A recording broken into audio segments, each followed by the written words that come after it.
रुको रुको रुको रुको, धीरे धीरे आओ, धीरे धीरे आओ। मेरा नाम है स्वप्निल खताल और इस एपिसोड में मैं करने वाला हूँ एक समुद्री तट का अन्वेषण। मेरा मकसद है हिंद महासागर में रहने वाले सबसे जहरीले सांपों में से एक को ढूंढना और नजदीक से देखना। अरे वो रहा वहाँ पर, एक सेकेंड। हाँ, इसे देखिए जनाब, हाँ जरा इसे देखिए दोस्तों, यही तो है वो चीज़ जिसकी हम तलाश कर रहे थे।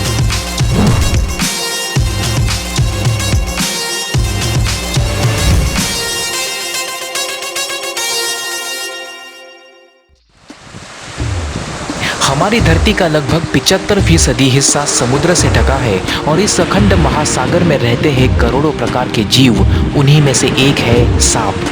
जी हाँ, जमीन की तरह समुद्र में भी जहरहीन और जहरीले सांप होते हैं। फर्क सिर्फ इतना है कि समुद्र में रहने वाले सांपों का जहर सबसे खतरनाक होता है। मैं 7 या 8 साल का था जब पहली बार मेरा सामना एक समुद्री सांप से हुआ था। मैं किनारे पर उथले पानी में डुबकियां लगा रहा था और तभी मुझे अपने पैरों के पास रेंगता एक समुद्री जीव नजर आया। उसका आकार और उसकी चाल देखकर मुझे लगा कि ये एक समुद्री सांप है। मैंने चिल्लाकर आसपास के लोगों को बताने की भी कोशिश की, लेकिन उन लोगों को मेरी बात पर यकीन नहीं हुआ, क्योंकि उस वक्त किसी को ये भी नहीं पता था कि सांप समुद्र में भी रहते हैं। हालांकि 7-8 साल की उम्र में मैं भी समुद्री सांपों के अस्तित्व से वाकिफ नहीं था, लेकिन पल भर के लिए दिखा वो सांप मेरे जहन में उतर चुका था और आगे चलकर जब मैं इन जीवों का अध्ययन करने लगा तब मुझे पता चला कि वो सांप फाइल स्नेक था, जो कि जहरीला नहीं होता। लेकिन आज मैं जिस सांप की तलाश में निकला हूँ वो अविवादित रूप से समुद्र ही नहीं बल्कि धरती के सबसे जहरीले सांपों में से एक है, और यही बात इसे सबसे जानलेवा भी बनाती है। आज मैं जिस सांप की तलाश में निकला हूँ उसका जहर कोबरा के जहर से लगभग 10 गुना ज़्यादा खतरनाक होता है। यानी इस एक्सपीडिशन में अगर इस सांप ने मुझे गलती से भी डस लिया तो मेरी जान आफत में पड़ जाएगी, और इस बात को मैं नज़रअंदाज नहीं कर सकता। बहरहाल, अगर मुझे इस समुद्री सांप को देखना है तो उसके 2 तरीके हैं। एक तरीका है गहरे समुद्र में गोता लगाना और दूसरा तरीका है किनारे का मुआयना करना। अब गोता लगाने का मेरा कोई इरादा नहीं है, इसलिए मैं किनारे का मुआयना करने निकला हूँ। लेकिन हो सकता है आप सोचे कि समुद्री सांप भला इतने बड़े महासागर को छोड़कर किनारे पर क्यों आते होंगे। दरअसल जनवरी फरवरी के महीने इन सांपों के प्रजनन का मौसम होता है और इस दौरान ये सांप इस तरह से समुद्री तट की तरफ रुख कर जाते हैं। तो अगर मुझे इन सांपों को देखना है तो 2 चीज़ों की ज़रूरत है, सही वक्त और सही जगह। और फिलहाल ये दोनों चीज़ें मेरे हक में हैं। ये देखिए, हम इस वक्त एक खास समुद्री तट पर आए हैं। आमतौर पर समुद्री तट के ऊपर ढेर सारी रेत होती है, लेकिन इस समुद्री तट के ऊपर ढेर सारी चट्टानें हैं। दूर दूर तक यहाँ पर आपको सिर्फ और सिर्फ चट्टानें ही दिखाई देंगी, और यहाँ पर ढेर सारे टाइड पूल्स हैं। वो टाइड पूल्स हमारे इस एक्सपीडिशन के लिए एक अहम भूमिका निभाने वाले हैं। चलिए मैं आपको दिखाता हूँ कि एक टाइड पूल होता क्या है। इसे देखिए, ये है टाइड पूल। दरअसल यहाँ पर लाखों करोड़ों साल पुरानी उबड़ खाबड़ चट्टानें हैं, और जिस वक्त पानी का ज्वार बढ़ जाता है वो अपने साथ ढेर सारा पानी और कुछ समुद्री जीवों को भी यहाँ पर बहा कर ले आता है। जब पानी का ज्वार उतर जाता है तो उस बहाव के साथ बहकर आए कुछ जीव इस तरह के छोटे छोटे गड्ढों में फंस जाते हैं, और वो इंतज़ार करते हैं कि कब दोबारा पानी का ज्वार बढ़ेगा ताकि वो फिर से महासागर के अंदर जा सके। इस वक्त मुझे इस इलाके में मौजूद ऐसे ही टाइड पूल को एक्सप्लोर करना है और देखना है कि यहाँ पर मुझे वो जानवर मिल पाता है या नहीं जिसकी तलाश में मैं यहाँ पर आया हूँ। मेरे इस अन्वेषण की अच्छी बात यह है कि अगर मुझे यहाँ कोई जीव फंसा मिलता है तो मैं उसे यहाँ से निकाल कर महासागर में आज़ाद कर सकता हूँ, और जल्दी ही मेरी पुरानी यादें ताज़ा हो गई। अरे ये तो मेरे ख्याल से ये एक फाइल स्नेक है। हाँ, ये फाइल स्नेक ही है। अरे ये बड़ा ही प्यारा होता है, इसे देखकर मेरी पुरानी यादें ताज़ा हो गई। दरअसल ये वही सांप है जो बचपन में मेरे पैरों के पास से होकर के गुजरा था। ये घास अटक गई है यहाँ पर, थोड़ी सी मैं निकालने की कोशिश करता हूँ। इसे यहाँ पर रख देते हैं। ये देखिए, ये कितना शांत है। ये है फाइल स्नेक, जो कि जहरीला नहीं होता। इसकी त्वचा का जो टेक्सचर है वो भी बड़ा ही ज़बरदस्त होता है। ज़मीन पर रहने वाले सांपों की तुलना में इनकी त्वचा बहुत ज़्यादा रफ़ होती है, किसी सैंड पेपर की तरह होती है। इसे पहचानने का तरीका है इसका ये रंग, और दूसरा जो तरीका है वो इसकी पूँछ। इसकी पूँछ जो है वो ज़मीन पर रहने वाले सांपों की तरह ही नुकीली होती है। आप देख सकते हैं यहाँ पर ये पूँछ एक संकेत है कि ये सांप जहरीला नहीं है। अगर आपको ऐसा कोई समुद्री सांप दिख जाए जिसकी पूँछ चप्पू की तरह चपटी हो तो समझ जाइए कि वो एक जहरीला सांप है, और उससे उलझने की गलती आप मत कीजिए, क्योंकि उनका जहर वाकई में आपकी जान लेने की क्षमता रखता है। ये देखिए, ये एक छोटे से इस टाइड पूल के अंदर फंस गया था। मैं इसे पानी में रखने की थोड़ी कोशिश करता हूँ। आप देख सकते हैं कितने खूबसूरती से यहाँ पर तैर रहा है इस पानी के अंदर।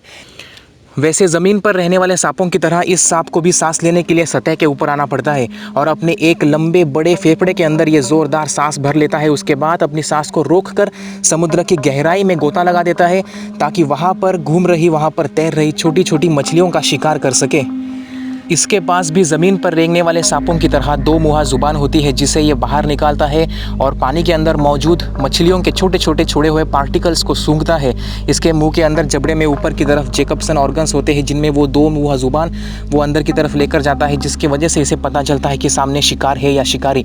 आप देख सकते हैं ये इतना छोटा तो है लेकिन बड़ा ही प्यारा और शांत भी है। आमतौर पर लोग सांपों को देखकर डर जाते हैं, लेकिन आप देख सकते हैं कि अगर आप इन्हें प्यार से हैंडल करें तो ये बहुत ही इत्मीनान से आपके साथ भी किसी पालतू जीव की तरह एडजस्ट कर लेते हैं। चलिए अब मैं इसकी मुश्किलों को थोड़ा आसान कर देता हूँ और इसे इसके घर यानी उस समुद्र में पहुँचा कर आता हूँ। समुद्र में छोड़ने के बाद इस सांप का कठिन सफर तो आसान हुआ, लेकिन मेरा सफर अभी बाकी है। कई किलोमीटर के दायरे में फैला ये समुद्री तट इंसानों से अनछुआ है, लेकिन शायद ही धरती का ऐसा कोई हिस्सा होगा जहां इंसान की मौजूदगी का सुराग न दिखे। अब ज़रा इस चीज़ को देखिए, यहाँ पर ये प्लास्टिक किस तरह से इस पेड़ के अंदर फंस चुका है। यहाँ पर बहुत सारा प्लास्टिक है और इस तरफ ये मछली पकड़ने का जाल, एक पुराना जाल यहाँ पर फंस चुका है। लेकिन ये प्लास्टिक इस बात का संकेत है कि जब ज्वार बढ़ जाता है तो वो इन पेड़ों को भी अपने चपेटे में ले लेता है। वो पानी इनके ऊपर से जा कर के बहने लगता है। इसलिए हमें इन जानवरों को ढूंढते वक्त उस ज्वार के ऊपर भी नज़र रखनी होगी।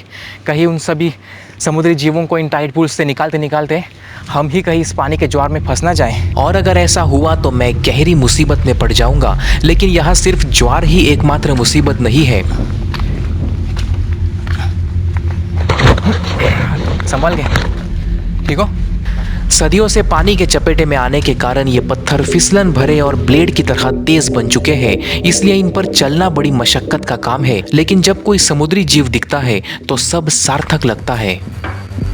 वो देखो, शायद मैं जानता हूँ कि हमें यहाँ पर क्या मिला है। तुम्हें दिख रहा है यहाँ पर? मैं नहीं चाहता कि हम उसे चौंका दें क्योंकि वो बहुत ही कुशल होता है। चलिए धीरे धीरे यहाँ पर आकर के देखते हैं। अगर वहाँ पर कोई दरार हुई तो ये भाई साहब अंदर धंस जाएंगे। ठीक है, यहाँ पर इसे छुपने की कोई जगह नहीं है। आ जाओ आ जाओ, ज़रा इसे नज़दीक से तो देखो। वाह मैंने उम्मीद नहीं की थी कि मुझे ये भाई साहब मिल पाएंगे। ये है एक ऑक्टोपस। वाह, वैसे तो ये पानी के अंदर गहराई में रहना पसंद करते हैं, लेकिन ये भी ज्वार के बहाव का शिकार हो जाते हैं। यहाँ पर आप देख सकते हैं उस तरफ एक छोटा सा टाइड पूल है और इस तरफ एक टाइड पूल है। तो मेरे हिसाब से ये जनाब वहाँ से निकल करके आए होंगे, यहाँ पर आराम फरमाने के लिए बैठे और फिर चल करके वहाँ पर दूसरे टाइड पूल में जाने की इनकी कोशिश होगी। और उसी वक्त मेरी नज़र इस पर पड़ गई। चलिए मैं इसे बाहर निकालने की कोशिश करता हूँ। वैसे क्या आप जानते हैं कि सभी ऑक्टोपस की जो प्रजातियाँ हैं वो जहरीली होती है, लेकिन इनमें से जो सबसे ख़तरनाक प्रजाति होती है वो है ब्लू रिंग ऑक्टोपस। खुशकिस्मती से हिंद महासागर में वो प्रजाति पाई नहीं जाती है। वैसे क्या आप जानते हैं कि ऑक्टोपस के 3 दिल होते हैं, इनके 9 दिमाग होते हैं, 8 पैर होते हैं और ये अपने आप में ही एक यूनिक प्रजाति का जीव है। ऑक्टोपस जो है वो गहरे समुद्र में चट्टानों की दरारों में जाकर के अंडे देते हैं और जो मादा होती है वो कम से कम 1 लाख से 5 लाख तक अंडे दे देती है। उसके बाद वो 4 से 5 महीनों तक उन्हीं अंडों के पास बैठी रहती है उनकी रखवाली करने के लिए, और इस दौरान वो कुछ भी नहीं खाती है। दुख की बात यह है कि जब उन अंडों में से बच्चे निकलते हैं तो भूख के कारण उनकी माँ मर जाती है। चलिए इसे पानी में रख देता हूँ। काट मत लेना बच्चे।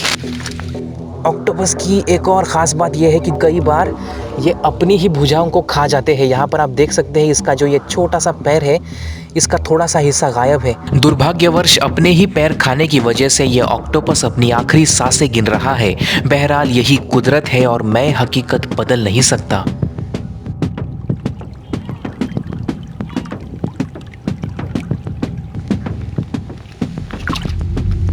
रुको रुको रुको रुको, धीरे धीरे आओ, धीरे धीरे आओ।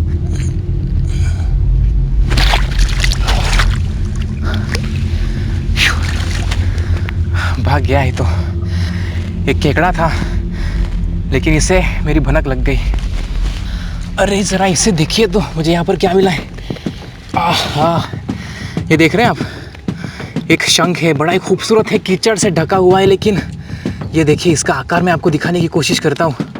ये शंख भी दरअसल किसी जीव का घर होता है, और जैसे उसे खतरा महसूस होता है वो इस कवच के अंदर, इस शंख के अंदर अपने आप को छुपा लेता है। उसके बाद कोई भी शिकारी जीव इसे तोड़कर उसे खा नहीं सकता। अगर इसे धो लिया जाए तो ये बहुत खूबसूरत लगेगा। अच्छा ये देखिए यहाँ पर एक और है, देख रहे हैं आप, ये देखिए ये भी कीचड़ में ही है। प्रकृति का भी कोई जवाब नहीं। मैंने बहुत सारे शंख देखे लेकिन आज तक कभी भी इसके जैसा नहीं देखा।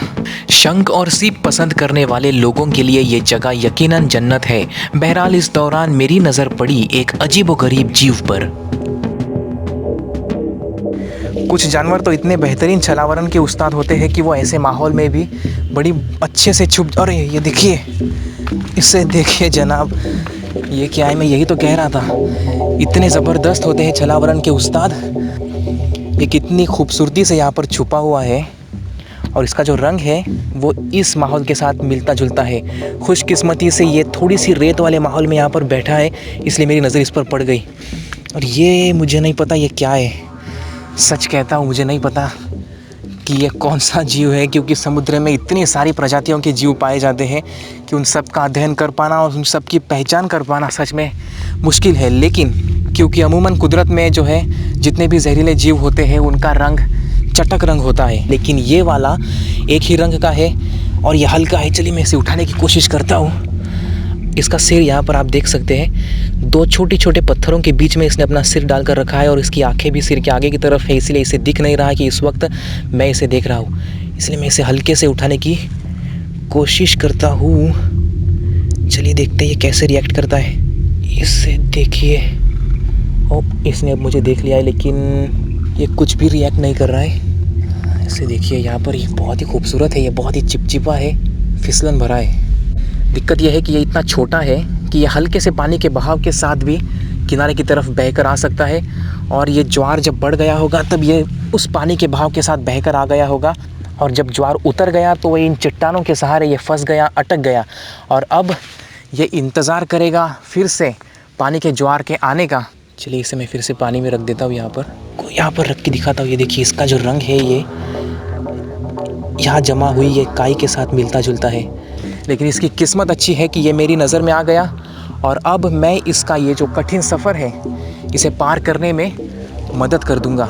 चलिए इसे भी लेकर जाते हैं पानी में छोड़ने के लिए। वो देखिए वहाँ पर है सतह का पानी, बीच बीच में थोड़े से टाइट पूल है, तो मैं इसे वहाँ पर डुबकी लगाते लगाते लेकर के जाऊँगा और इसे आज़ाद कर दूँगा। कड़कती धूप और फिसलती चट्टानों में कई घंटों से इस समुद्री बीहड़ का अन्वेषण करने के बावजूद अभी तक मुझे वो सरीसृप नजर नहीं आया है जिसे देखने में इतनी दूर आया हूँ। उस प्रबल परभक्षी को देखने का मेरा इरादा तो बुलंद है, लेकिन वक्त की डोर मेरे हाथों से फिसल रही है। सूरज ढलने की कगार पर है, और एक बार अगर अंधेरे ने इस बीहड़ पर अपनी चादर ओढ़ ली तो यहाँ परिंदा भी पर नहीं मार सकता। काफ़ी लंबे समय से हम लोग इस इलाके का मुआयना कर रहे हैं, और मैं तो थक चुका हूँ, काफ़ी बुरी हालत है। यहाँ पर हमें एक ऑक्टोपस मिला, एक फाइल स्नेक मिला, एक पता नहीं एक अजीब सा जीव मिला, कुछ शंख मिले, लेकिन अभी तक वो जीव नहीं मिला है जिसकी मैं तलाश कर रहा था, और अब तो मुझे उसके मिलने की उम्मीद। हाँ कहाँ पर? अरे बाप रे, लगता है कुछ तो मिला है। अरे एक सेकेंड, आ रहा हूँ। दिख रहा है मुझे, क्या देखा तुमने एग्जैक्टली? मेरे ख्याल से, अरे वो रहा वहाँ पर, एक सेकेंड। हाँ इसे देखिए जनाब, हाँ ज़रा इसे देखिए दोस्तों, यही तो है वो चीज़ जिसकी हम तलाश कर रहे थे। तुम्हें दिख रहा है यहाँ पर? आओ ये देखिए, ओह एक पल के लिए मुझे लगा इसने मुझे पकड़ ही लिया। ये देखिए तो, यही तो है वो खूबसूरत सा सांप जिसकी हम तलाश कर रहे थे। मुझे नहीं लगता इसने शायद इससे पहले कभी भी किसी इंसान के स्पर्श को महसूस किया होगा। ये तो ज़बरदस्त है दोस्तों। ये है समुद्र के सबसे जहरीले सांपों में से एक, हुक नोज्ड सी स्नेक, जो यहाँ पर इस टाइड पूल के अंदर था।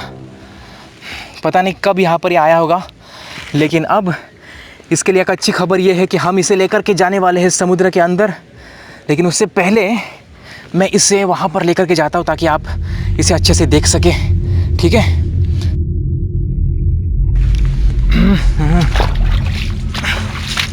यहाँ पर रख देता हूँ इसे अच्छे से।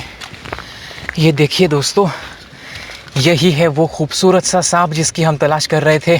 आखिरकार मुझे ये जनाब दिख गए उस छोटे से टाइड पूल में। मैंने तो एक पल के लिए मान लिया था कि अब हमारा ये एक्सपीडिशन इसे ढूंढे बगैर ही इनकम्प्लीट रह जाएगा, लेकिन अच्छी बात यह है कि ये हमें दिख चुका है और ये यहाँ से भागने की कोशिश कर रहा है। यहाँ पर रख देता हूँ इसे अच्छे से। इसे इसका नाम हुक नोज्ड सी स्नेक इसलिए मिला है क्योंकि इसका चेहरा बाकी सभी सांपों से बिल्कुल अलग है। आप देख सकते हैं इसका नाक किस तरह से उभरा हुआ है और इसके अजीबोगरीब चेहरे के कारण ही इसे हुक नोज्ड सी स्नेक या फिर बीक्ड सी स्नेक कहा जाता है। इसके अलावा आप इसका रंग देख सकते हैं, ये बिल्कुल किसी काई की तरह है। पत्थरों के ऊपर जब पानी ज़्यादा देर तक ठहरता है तो वहाँ पर काई जमा हो जाती है और उस काई के जैसे ही रंग इसके शरीर को प्रकृति ने दिया हुआ है ताकि ये अगर वैसे इलाके में रह जाए तो कोई भी उसे आसानी से देख ना सके। और मैं इस बात को नज़रअंदाज नहीं कर सकता कि ये जनाब जहरीले है। इसके अंदर भी कोबरा और क्रेट की तरह न्यूरोटॉक्सिक जहर होता है। बस दिक्कत यह है कि इसका जहर कोबरा के जहर से लगभग 8 से 10 गुना ज़्यादा तीव्र और तेज़ होता है, जिसके कारण इस सांप को सबसे ख़तरनाक सांपों में से एक का दर्जा मिलता है। आप देख रहे हैं यहाँ पर ये कितना शांति से बैठा हुआ है। ज़मीन के ऊपर ये बिल्कुल लाचार हो जाते हैं, लेकिन पानी के अंदर ये कुशल तैराक होते हैं। आप इसका शरीर देख रहे हैं, मैं आपको धीरे से इसका शरीर दिखाने की कोशिश करता हूँ। ये देखिए, ज़मीन के ऊपर जो सांप होते हैं वो गोल आकार होते हैं, लेकिन इसका शरीर मछली की तरह चपटा है। आप देख रहे हैं इसे, और इससे देखिए, ये है इसकी खूबसूरत पूँछ, बिल्कुल किसी चप्पू की तरह। इसका चपटा शरीर और ये चप्पू की तरह खूबसूरत चपटी पूँछ इसे पानी के अंदर एक कुशल तैराक बनाती है। ये बड़ी कुशलता से पानी के अंदर तैर सकता है और बड़ी तेज़ी के साथ अपनी पूँछ की मदद से अपनी दिशा को बदल सकता है। ये पूँछ किसी रेडार की तरह काम करती है। मुझे नहीं लगता इस सांप ने इससे पहले कभी भी किसी इंसान के स्पर्श को महसूस किया होगा। वैसे इसकी खाल भी किसी सैंड पेपर की तरह खुरदुड़ी है और बहुत मोटी है। ऐसी खाल होना ज़रूरी भी है क्योंकि ये जो आप पत्थर देख रहे हैं यहाँ पर, ये देखिए बहुत नुकीले हैं। अगर इनकी खाल कमज़ोर या फिर पतली हुई तो बड़ी आसानी से यहाँ पर इन्हें घाव लग सकता है, इसलिए प्रकृति ने इसे इतना मजबूत बनाया है। भले ही यह सांप समुद्र के अंदर रहता हो, लेकिन इसकी कमाल की बात यह है कि इसे भी ज़मीन पर रहने वाले सभी सांपों की तरह सांस लेने के लिए हमेशा सतह के ऊपर आना पड़ता है। यानी ये भाई साहब भी हमारे ही तरह हवा में सांस लेते हैं। इनके इस लंबे बड़े शरीर के अंदर एक लंबा बड़ा फेफड़ा होता है। ये सतह के ऊपर आता है, ढेर सारी ऑक्सीजन उसके अंदर भर लेता है और पानी के अंदर गहराई में गोता लगा लेता है। फिर वहाँ पर वो मछलियों का शिकार करता है और लंबे समय तक पानी के अंदर ठहर सकता है। इसके बाद जब इसे सांस लेने की ज़रूरत होती है तो ये अपने शरीर को ढीला छोड़ देता है और ठीक किसी सबमरीन की तरह ये अपने आप तैर कर सतह के ऊपर आता है फिर से सांस लेने के लिए। सांस रोकने की इसकी कमाल की क्षमता एक तरफ इसके लिए फ़ायदे का काम करती है, लेकिन दूसरी तरफ यही क्षमता इसके लिए नुकसानदायक भी साबित होती है। कई बार ये बेज़ुबान जानवर मछुआरों के जालों में फंस जाते हैं और ये सांस लेने के लिए ऊपर नहीं आ पाते और डूबने के कारण इनकी मौत हो जाती है।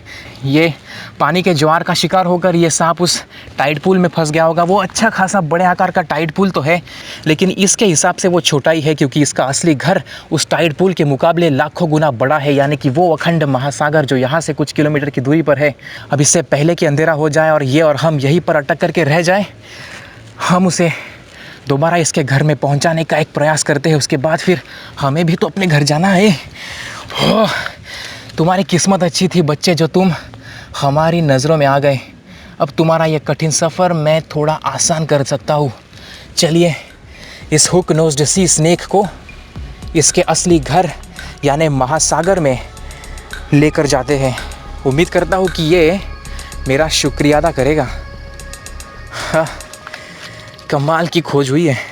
इन जानवरों के बारे में जानना एक बात है, लेकिन इन्हें इतने नज़दीक से देखना एक हैरत अंगेज़ अनुभव होता है। मैं खुशकिस्मत हूँ जो मुझे इन जानवरों को इतने नज़दीक से देखने का मौका मिला और मुझे इस बात की खुशी है कि मैंने इन्हें इनके घर यानी उस महासागर तक जाने में इनकी सहायता की है। उम्मीद करता हूँ कि आपको हमारा समुद्री तट के अन्वेषण और अध्ययन का ये सफ़र देखकर मज़ा आया होगा। लेकिन जाने से पहले एक सवाल आपके लिए, आपका सबसे मनपसंद समुद्री जीव कौन सा है? क्या वो उन्हीं में से एक है जो मुझे यहाँ पर मिले थे?